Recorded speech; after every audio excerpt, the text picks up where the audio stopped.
Okay, Z500 atau Z650. Okay, so mana satu yang best? Untuk aku, bagi aku memang Z650 lebih power, lebih sedap lah berbanding dengan Z500. Power memang sangat ketara dari segi performance. Sebab ini 46 horsepower, satu lagi 68 horsepower Z650. Okay. Tapi kalau korang yang memang tak pernah bawa motor 250, dia memang bawa kapcai sahaja, eloklah korang ambil Z500. Nak ambil Z650 boleh, tapi takut tak biasa dengan power, membahayakan. Z500 pun okey, tapi kalau korang minat Z500 dengan desainnya lawa kan, ambil je lah 500, tak ada masalah pun.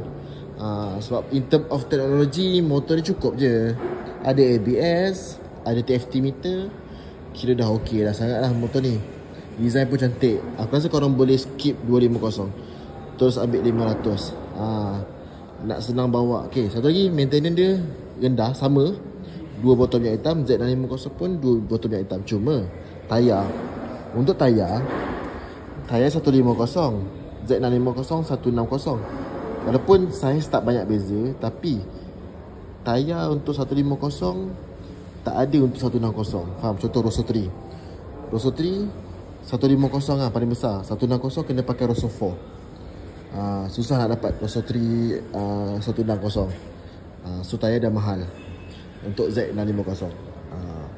Itu je lah kot. Yang lain semua lebih kurang. Power lain, wear and tear lain sikit. Macam ni satu disc kan. Kalau Z650 2 disc. Macam tu lebih kurang. Okay.